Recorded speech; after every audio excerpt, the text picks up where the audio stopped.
유다의 8번째 왕 요아스 왕 이야기입니다. 1절을 다시 한번 봉독하겠습니다. 예후의 제7년에 요아스가 왕이 되어 예루살렘에서 40년간 통치하니라. 그의 어머니의 이름은 시비아라 브엘세바 사람이더라. 아멘. 북왕국의 왕은 이제 10번째 왕이었던 예후, 또 예후의 통치 7년에 요아스가 왕이 됐다 이제 말합니다. 지금 북왕국과 남왕국이 교차되면서 이렇게 기록이 되기 때문에 이제 왕을 설명할 때 반대편 왕이 지금 어떤 왕이고 몇 년 차고 이제 이런 것들이 설명이 됩니다. 요아스는 그러니까 예후의 통치가 시작될 때 태어나서 이제 7년 차 7살이 되었을 때 왕이 되었다 이 말이죠. 놀라운 기적의 섭리였습니다. 아달랴 여왕의 반역을 꺾고 다시 다윗 왕과의 부활을 알린 아주 소중한 왕, 이 요아스 왕입니다. 자, 정말 감사한 것은 7살 어린 나이에 즉위하였음에도 불구하고 1절에 보니까 40년을 통치했다는 거죠. 하나님께서 평안을 주셨다는 겁니다. 내부적인 반역, 또 이방과의 전쟁이 거의 없었다는 겁니다. 원래 어린 왕이 즉위하는 것은 그 나라의 매우 큰 위기입니다. 어린 왕은 통치 능력이 부족하기 때문에 섭정이나 또 신하, 귀족, 친척 등 주변 인물들이 이렇게 통치를 하게 되는 경우가 많죠. 권력이 왕에게 집중이 안 되기 때문입니다. 그러면 권력 다툼이 빈번해지고 반란이나 정변이나 왕이 찬탈 시도가 잦아져서 나라가 내분에 휩싸이거나 외세의 침입에 취약해지는 것이 이 어린 왕이 통치할 때입니다. 역사적으로 그런 경우는 매우 많이 있습니다. 그런데 놀랍게도 요아스 왕 때에는 이런 어려움이 보이지 않고 40년이나 이어져 갔다는 겁니다. 그것은 그를 보호하고 또 그가 왕이 되도록 이끌어줬던 여호야다 제사장 또 여호세바 이 부부, 가장 최측근이죠. 권력을 가지고 있는 이 부부가 정치적인 야심을 품지 않았던 거예요. 그리고 그를 비롯한 많은 이들이 요아스 왕을 잘 보좌했던 것입니다. 오히려 여호야다 제사장은 요아스의 좋은 멘토가 되어줍니다. 2절 말씀을 읽겠습니다. 2절 요아스는 제사장 여호야다가 그를 교훈하는 모든 날 동안에는 여호와 보시기에 정직히 행하였으되, 네, 여호야다가 요아스를 잘 교훈했다는 겁니다. 제사장이니까 하나님의 말씀으로 잘 양육했다는 것을 볼 수 있는 겁니다. 참 귀하죠. 그래서 이 여호야다는 이제 역대하에도 이제 이 같은 내용들이 중복이 되는데, 이제 24장, 역대하 24장에 보면은 이 여호야다가 130세에 죽었는데 이 제사장은 왕의 묘실에 장사가 되는 제사장입니다. 굉장하죠? 왕의 묘실에 장사되지 못한 왕도 있어요. 근데 제사장인데도 불구하고 왕의 묘실에 장사될 정도의 그런 아주 훌륭한 하나님의 사람이 바로 이 여호야다였다는 것입니다. 덕분에 요아스 왕이 정직하게 그의 왕의 자리를 잘 감당할 수 있었던 거죠. 자, 또 1절에 보면은 후반부에 여호야다의 어머니가 나옵니다. 그의 어머니 이름은 시비아라 브엘세바 사람이더라. 기록을 하고 있어요. 이 어머니의 영향이 있다는 거죠. 브엘세바는 이스라엘의 최남단입니다. 가장 남쪽. 자, 그리고 이스라엘에서 신앙적으로 봤을 때 북쪽과 남쪽이 가지고 있는 상징성이 있습니다. 북이스라엘이 남왕국보다 악하죠. 그러니까 북으로 갈수록 더 악해지는 것을 상징하고 남으로 내려갈수록 이 악으로부터 멀리 떨어져 있다는 것을 상징하는 거예요.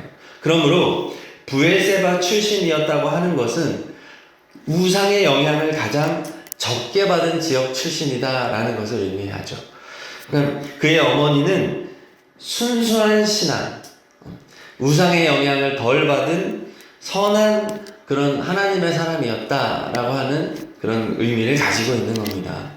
결국 요아스는 순수한 어머니, 그리고 탁월한 신앙의 멘토, 그래서 그의 선한 왕으로서 그 왕의 출발을 할 수 있었다. 비록 어린 나이였으나 나라를 잘 통치할 수 있었다는 것을 보여줍니다.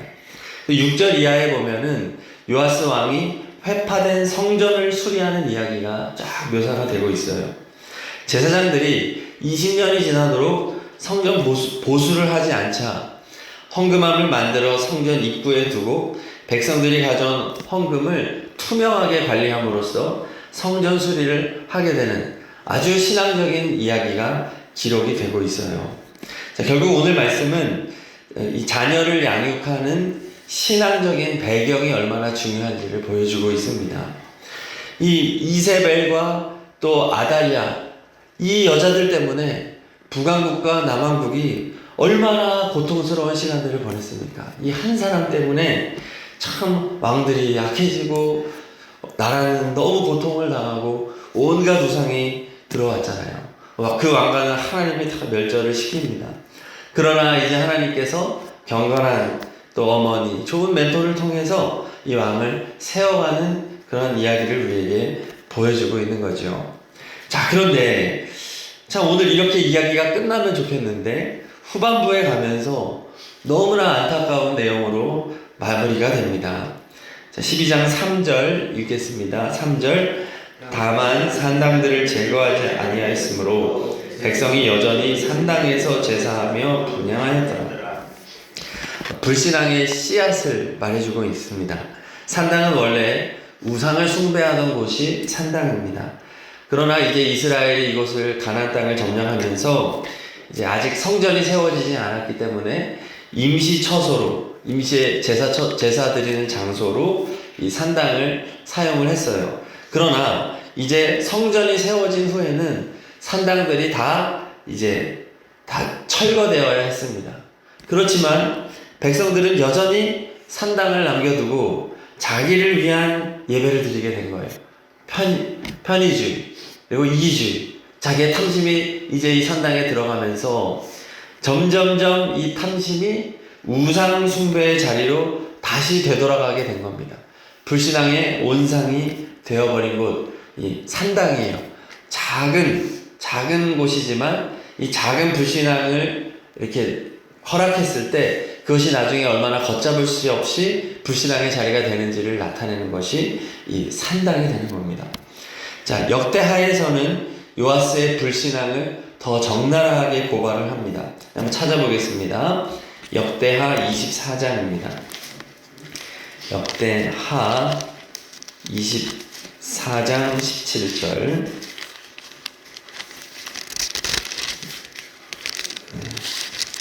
역대하 24장 17절 687쪽입니다.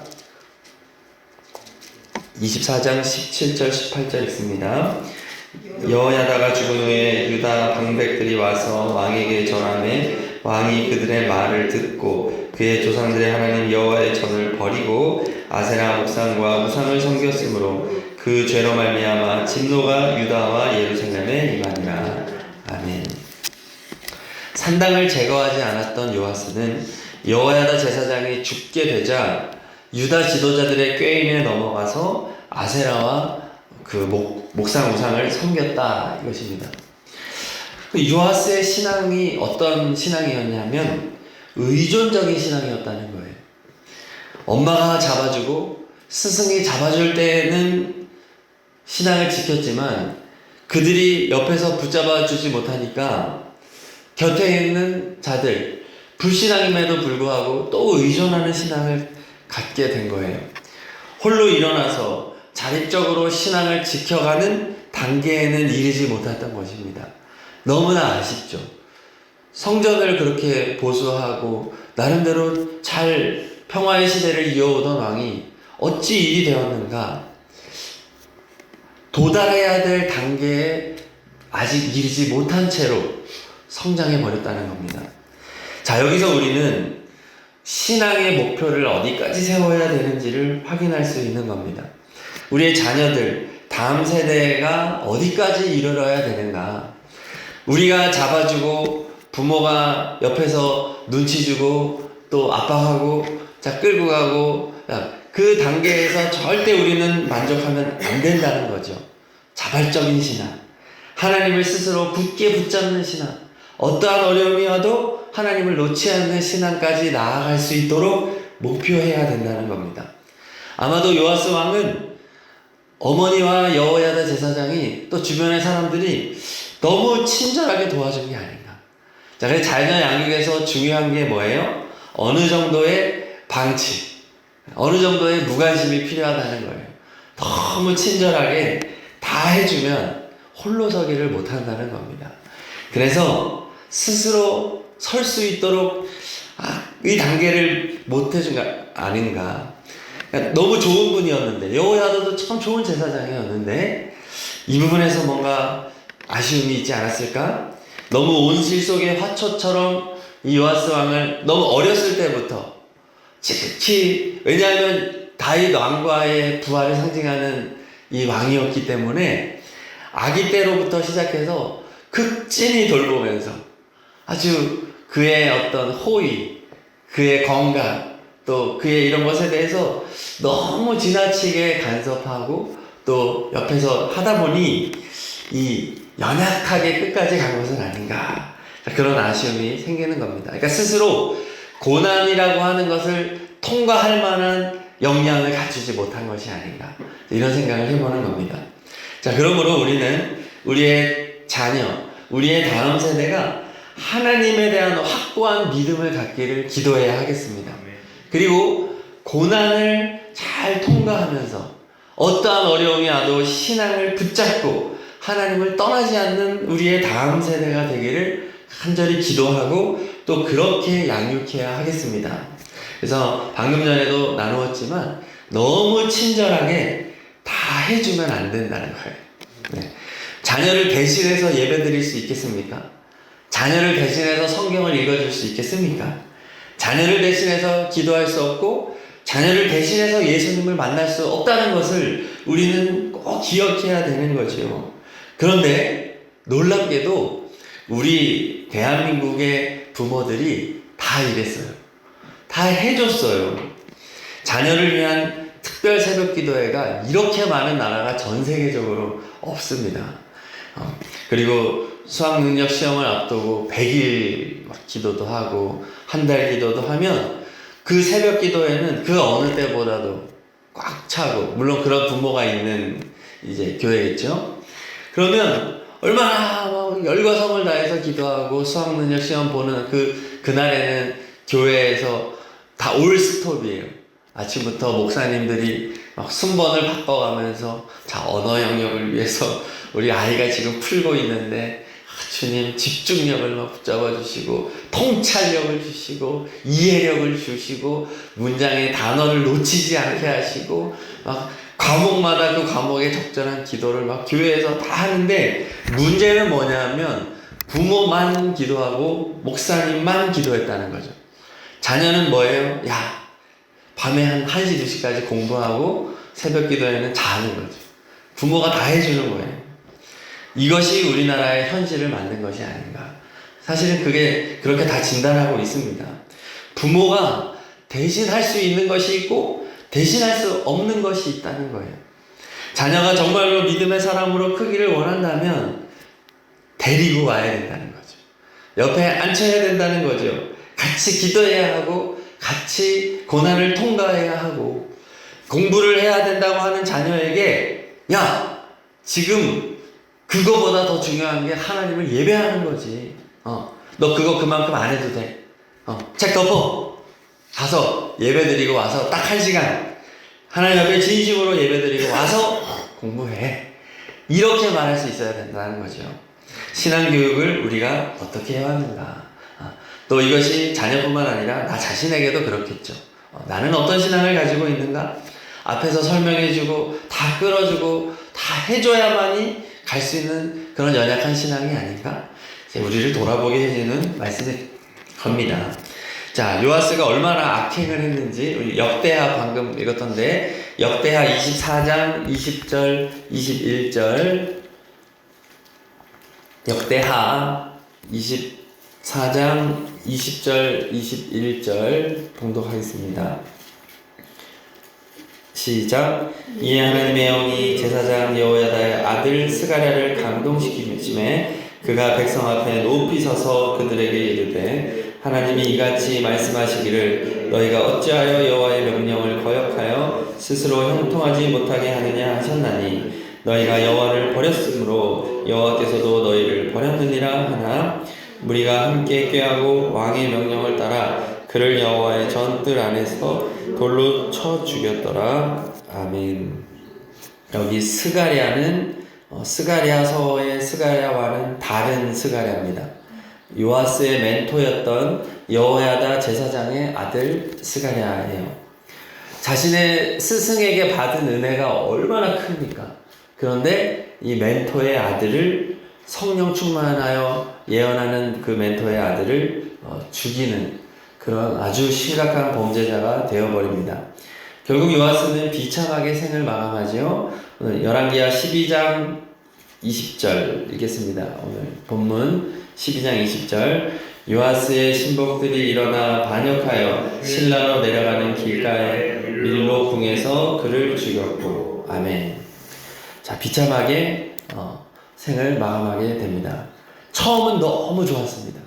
그런데 끝이 너무 비참해졌어요. 자, 신앙생활은 끝이 좋아야 됩니다.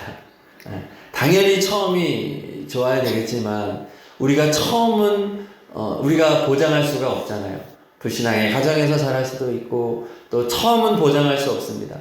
그러나 우리가 끝은 지킬 수 있습니다. 우리가 시작할 때 불렀던 찬송가 333장에서 마지막 마침이 뭐예요? 충성하라 끝까지. 네. 충성하라 죽도록으로 시작해서 충성하라 죽도록 이렇게 1, 2, 3절이 모두 다 그렇게 시작하고 그렇게 끝이 납니다. 신앙생활은 끝까지 충성해야 될 줄로 믿습니다. 우리의 신앙의 방향, 목표, 우리의 자녀들의 신앙의 목표는 끝까지 자만하지 말고 흔들리지 않고 하나님의 신앙을 지키는 것이 되어야 하겠습니다. 그 일을 위하여 교회가 존재하는 것이죠.